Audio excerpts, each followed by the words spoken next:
ഞാൻ ഇന്നിവിടെ സംസാരിക്കാൻ പോകുന്നത് കരൾ രോഗങ്ങളുമായിട്ട് ബന്ധപ്പെട്ട ക്യാൻസറുകളെ പറ്റിയാണ്. കരൾ രോഗങ്ങൾ നമ്മുടെ നാട്ടിലിപ്പോൾ വളരെ പോപ്പുലറായിട്ട് ഉള്ള ഒരു അസുഖാവസ്ഥയാണ്.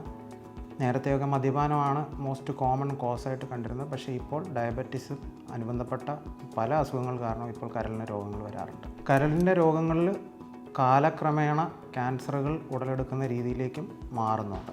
നമ്മുടെ ലൈഫ് സ്റ്റൈൽ, നമ്മൾ കഴിക്കുന്ന ഭക്ഷണ രീതി, ഭക്ഷണം കഴിക്കുന്ന സമയം, പിന്നെ നമ്മൾ ഉപയോഗിക്കുന്ന പല വസ്തുക്കളും കരളിന് ഡാമേജ് ഉണ്ടാക്കുന്നതാണ്.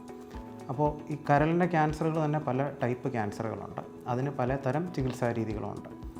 കരളിൽ വളരെ കോമൺ ആയിട്ട് കാണുന്ന ക്യാൻസറാണ് ഹെപ്പറ്റോസെല്ലുലാർ കാർസിനോമ അല്ലെങ്കിൽ HCC എന്ന് പറയുന്നത്. അതാണ് കരളിൽ ഏറ്റവും കൂടുതൽ കാണപ്പെടുന്ന ക്യാൻസർ.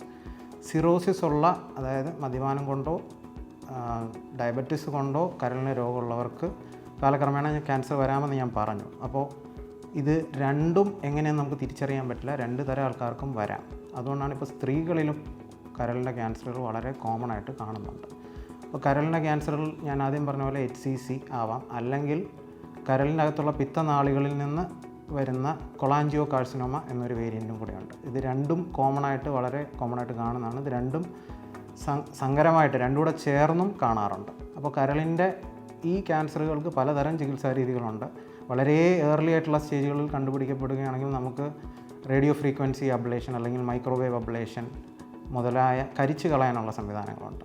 കുറച്ചും കൂടെ വലുപ്പമായ കട്ടികൾക്ക് സർജറികൾ, അത് കീഹോളായിട്ടും അല്ലാതെ ഓപ്പണായിട്ടുമുള്ള കരളിൻ്റെ മേജറായിട്ടുള്ള ഭാഗങ്ങൾ മുറിച്ച് മാറ്റപ്പെടുന്ന ഹെപ്പറ്റക്ടമി പോലുള്ള സർജറികളും നമുക്ക് അവൈലബിളാണ്.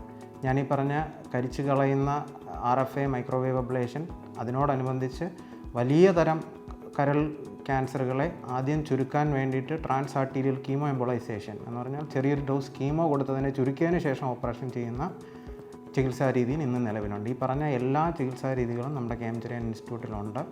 അപ്പോൾ നല്ല രീതിയിലുള്ള ഭക്ഷണക്രമം, നല്ല രീതിയിലുള്ള വ്യായാമം മുതലായവ കൊണ്ട് കരൾ അസുഖങ്ങളിൽ നിന്ന് കഴിവതും മുക്തി നേടാൻ പറ്റും.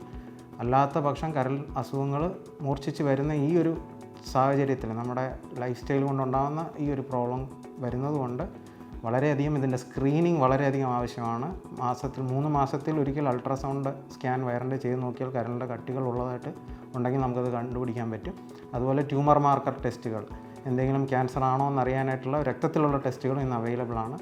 അപ്പോൾ ഇതെല്ലാം കറക്റ്റായ സമയങ്ങളിൽ ചെയ്ത് കരൾ സുരക്ഷിതമാണെന്ന് ഉറപ്പുവരുത്തുക.